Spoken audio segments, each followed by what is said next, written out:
Hello student, welcome to my YouTube channel R N education foundation. हम आपको पढ़ा रहे थे प्रायिकता, जो आप अच्छे से पढ़ भी रहे हो। यानी प्रायिकता पढ़ें, सापध्वनि प्रायिकता, यानी एक ऐसी प्रायिकता जिसमें दो घटना दी होगी, एक घटना के घटित होने पे दूसरी घटना पे कुछ प्रभाव पड़ रहा होता, तो उससे सापध्वनि प्रायिकता पढ़ते हैं। तो सापध्वनि प्रायिकता में हम कैसे पढ़ रहे हैं वो आप सीख चुके हो, बहुत ज़्यादा इसमें नहीं, बस क्वेश्चन सॉल्व कर रहे हैं। क्वेश्चन का बेसिक मेथड सॉल्व कर चुके हैं। पिछले आपको एक वीडियो हमने बताया, उसमें जरूर देख, आइए खेल खेल में प्रायिकता पढ़ते हैं, वो आप जरूर देख लीजिएगा, तो आपको ये समझ में आएगा, नहीं तो आपको नहीं समझ में आएगा, इसलिए आप जरूर देख लीजिए। आइए क्वेश्चन को सॉल्व करते हैं।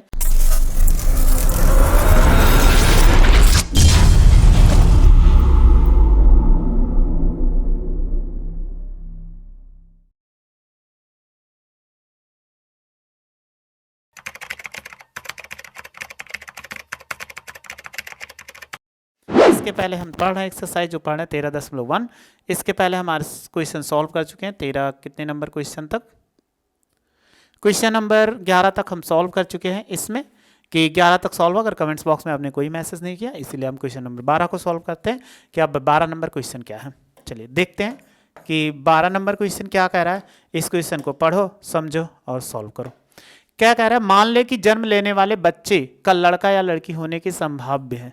मतलब एक कोई परिवार है जिसमें लड़का या लड़की जन्म लेते हैं। यदि किसी परिवार में दो बच्चे, कितने बच्चे, दो बच्चे हैं, दोनों बच्चों के लड़की होने की सापध्वनि प्रायिकता, दोनों बच्चों के क्या, दोनों बच्चों के लड़की होने की सापध्वनि प्रायिकता ज्ञात कीजिए। यदि ज्ञात हो, सबसे छोटा बच्चा लड़की है और न्यूनतम एक बच्चा लड़की है। चलिए, अगर एक परिवार में दो बच्चे जन्म लेते हैं तो आप समझ जाओ, दो बच्चे जन्म लेंगे तो ये तो पता होगा लड़का या तो लड़की होंगे, और कोई तो हो नहीं सकता, समझ ही सकते, या तो लड़का होगा या तो लड़की होंगे, और किसी के जन्म लेने पर हो नहीं सकता।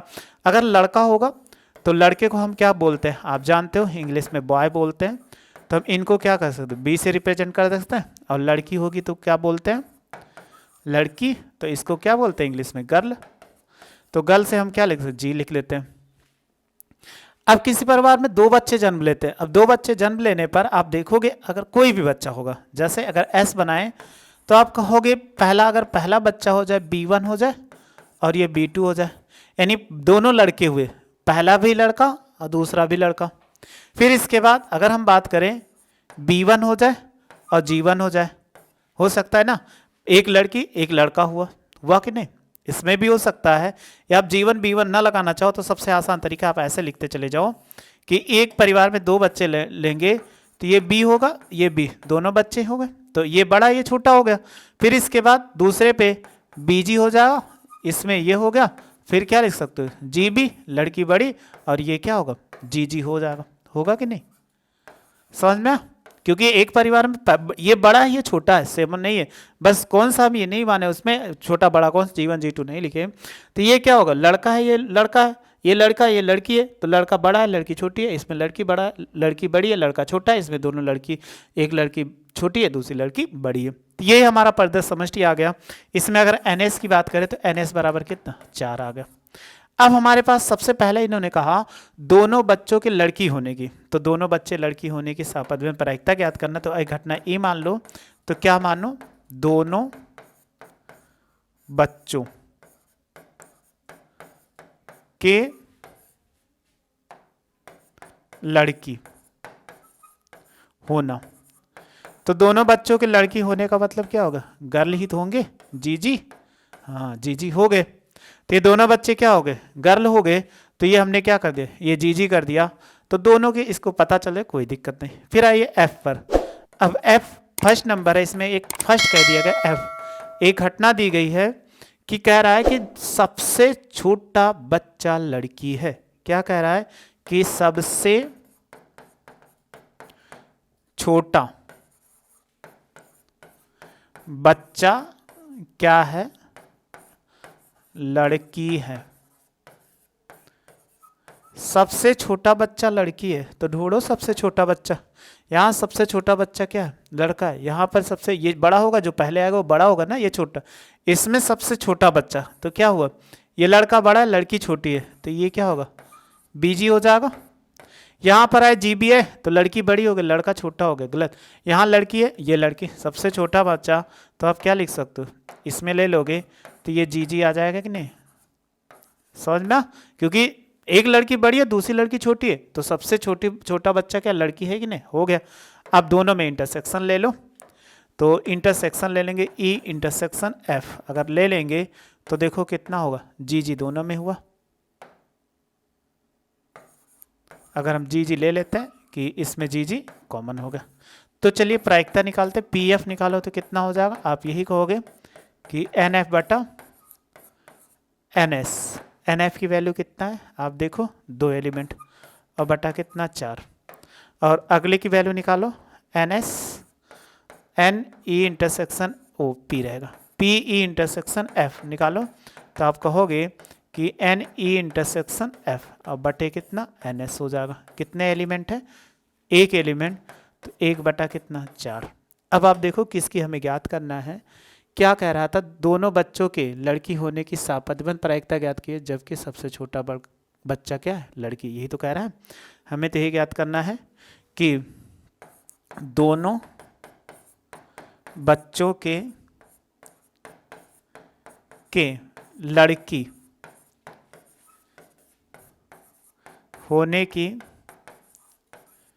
साप्रतिबंध प्रायिकता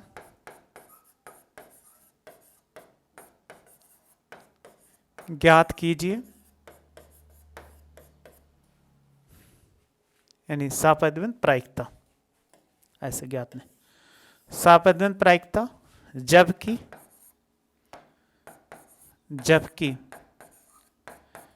ज्ञात है कि ये चीज सबसे छोटा बच्चा लड़की, ज्ञात है कि सबसे छोटा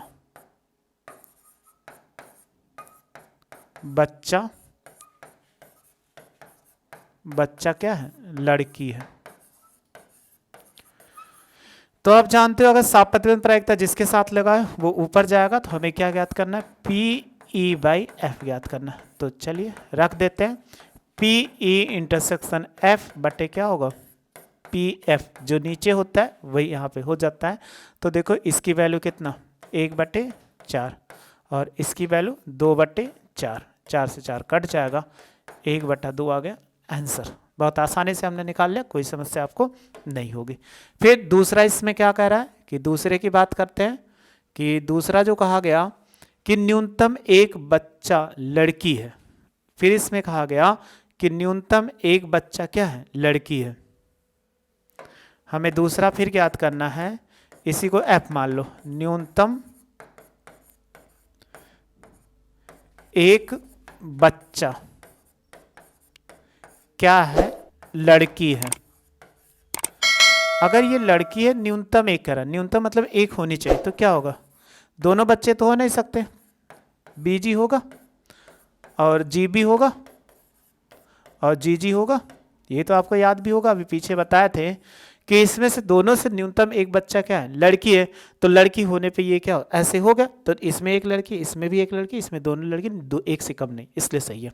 अब हम इसमें दोनों निकालते हैं, तो ई वाले घटनाक्रम में न्यूनतम दोनों क्या है, दोनों बच्ची है, तो दोनों बच्ची है, तो अगर निकालोगे, अभी पीछे आपको याद होगा ई इंटरसेक्शन एफ, तो ये क्या होगा, जी जी कॉमन हो जाएगा, ये कॉमन हो गया।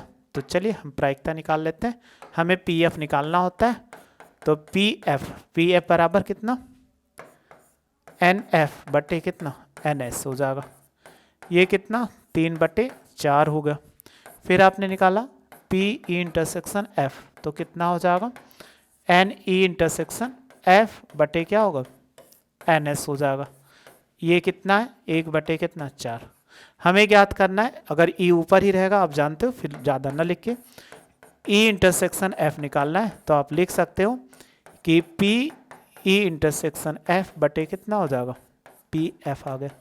चलिए वैल्यू पुट कर दो, अगर ये कितना 1/4 और ये कितना 3/4, ये इससे कट गया, 1/3 इसका आंसर आ गया।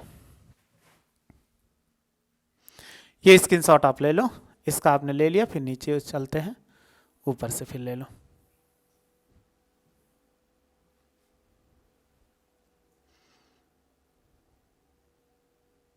यहां तक आपने ले लिया होगा,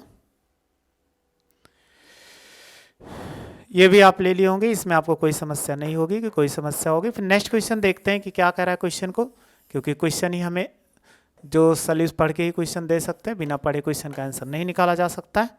तो क्वेश्चन को पढ़ते हैं और समझते हैं कि क्वेश्चन में क्या है, क्या दिया है और क्या करना है। 12 नंबर क्वेश्चन है, इसमें दिया गया है 13 हो 12 हो गया 13 नंबर है। 13 नंबर क्वेश्चन पढ़ो और आंसर दो।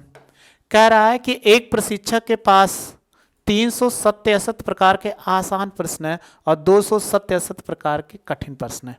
ठीक है, फिर कह रहा है 500 बहुविकल्पीय प्रकार के आसान प्रश्न और 400 कितना है, यानी इसके पास एक संग्रह है। कैसा है?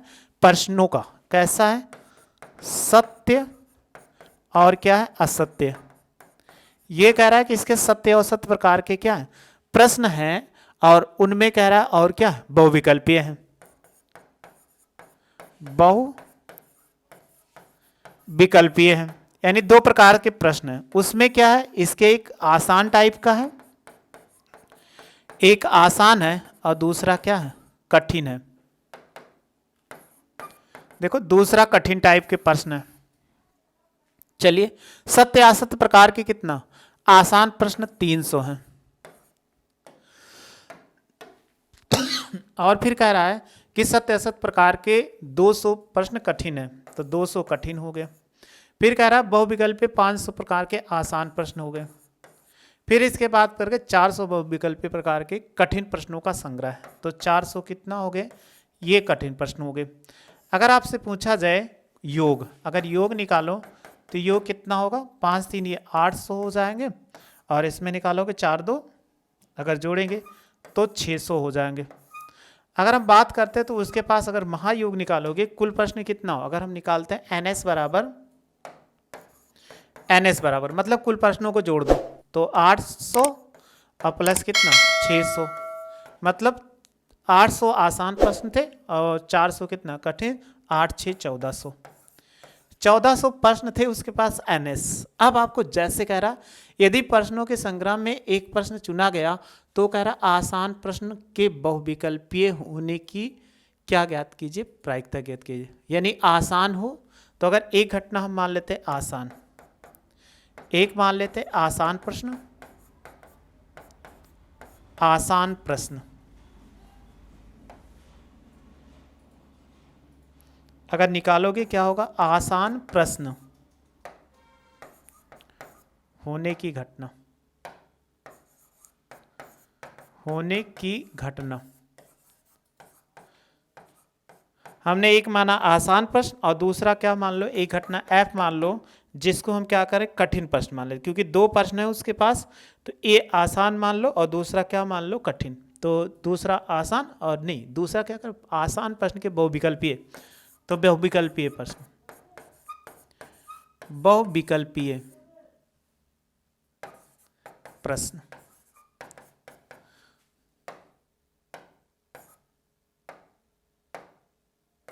होने की घटना।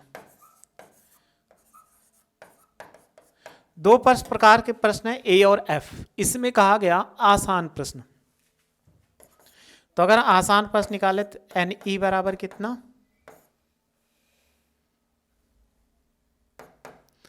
800 हो गया। और आप देखो आसान भी हो बहुविकल्पीय, दोनों में क्या कर रहा है? अगर हम दोनों की बात करें इसमें, ये क्या कह रहा है कि आसान हो प्लस क्या हो? बहुविकल्पीय हो। तो आसान और बहुविकल्पीय कितना? NE इंटरसेक्शन F अगर आप निकालोगे तो कितना प्रश्न आएंगे? तो देखो आसान हो तो ये 500 आसान थे, 400 कितना? कठिन थे, लेकिन वो क्या? बहुविकल्पीय। तो टोटल कितना? 900 प्रश्न आ गए। 900 ऐसे प्रश्न है जो दोनों में कॉमन मिलेगा, आसान भी मिलेगा और क्या होगा? बहुविकल्पीय भी होगा। तो नहीं, ये एक सेकंड, आसान भी हो बहुविकल्पीय भी है, दोनों ध्यान देना है हमें कि आसान भी है और बहुविकल्पीय है। तो आसान तो ये है और बहुविकल्पीय भी तो है, तो 500 ऐसे प्रश्न हैं जो आसान है और क्या है? बहुविकल्पीय है, इन पे दोनों। और F कह रहा है तो F निकालो, तो N लगा दो N, और F निकालेंगे NF। तो आप F निकालोगे तो F क्या है कि बहुविकल्पीय प्रश्न, तो बहुविकल्पीय प्रश्न कितना है? 500 ये है और प्लस कितना? 400 जोड़ दोगे तो 900 आ जाएगा। अब आप क्या कर दो? प्रायिकता निकाल लो, तो ये कह रहा है आसान प्रश्न के बहुविकल्पीय होने की प्रायिकता ज्ञात कीजिए। तो हमें ज्ञात करना है पी एफ, पहले पी एफ ज्ञात कर लें। तो पी एफ होगा एन एफ बटे एन एस हो जाएगा। तो ये कितना 900 बटे 1400, 0 0 कट गया तो 9 बटे कितना 14 हो जाएगा। फिर आप निकालो पी ई इंटरसेक्शन एफ, जब निकालोगे तो लिख सकते हैं एन ई इंटरसेक्शन एफ बटे कितना एन एस हो जाएगा। ये कितना 500 था, तो 500 बटे कितना कहोगे 1400, 0 से 0 कट जाता है इसलिए 5 बटे कितना 14 आ गया। अब कहा गया आसान प्रश्न होने की, हमसे जो कहा गया यही कहा गया आसान प्रश्न के बहुविकल्पीय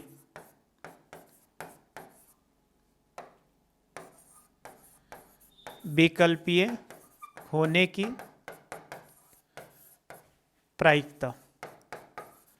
अब इसमें कहा गया कि वो प्रश्न क्या है, प्रायिकता ज्ञात करना है। तो प्रायिकता अगर ज्ञात करेंगे तो क्या हो जाएगा, हमें ज्ञात करना है आसान प्रश्न। तो ये हो जाएगा पी ई बाई एफ, तो लिख सकते हैं पी ई इंटरसेक्शन एफ बटे कितना हो जाएगा पी एफ होगा। वैल्यू रखो, इसकी वैल्यू कितना 5 बटे 14 और इसकी वैल्यू कितना 9 बटे 14। तो ये कट जाएगा तो 5 बाई कितना 9 आंसर आ गया। ये चीज़ हमें लाना था जो हमने आसानी से ले आए। तो आप बस ऐसे क्वेश्चन को सॉल्व कर सकते हो, कोई समस्या इसमें नहीं आने वाली है कि हमने टेबल बना दिया। आपको पेपर में आए हुए क्वेश्चंस भी हैं, स्क्रीनशॉट ले लो।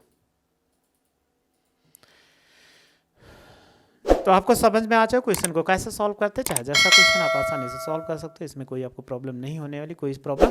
बस आप ऐसे सॉल्व करते रहना। जो हमारे पास 14 और 15 नंबर क्वेश्चन है, इसके बाद 2 ऑब्जेक्टिव क्वेश्चंस हैं, उनके लिए कोई समस्या नहीं, बस हम इसी को आपको सॉल्व करिएगा। अगर ये क्वेश्चन नहीं आएंगे तो आप बताइएगा, हम नेक्स्ट वीडियो में आपको बता दें। वीडियो अच्छी लगी हो तो लाइक से सब्सक्राइब करिए। वीडियो देखने थैंक यू सो मच।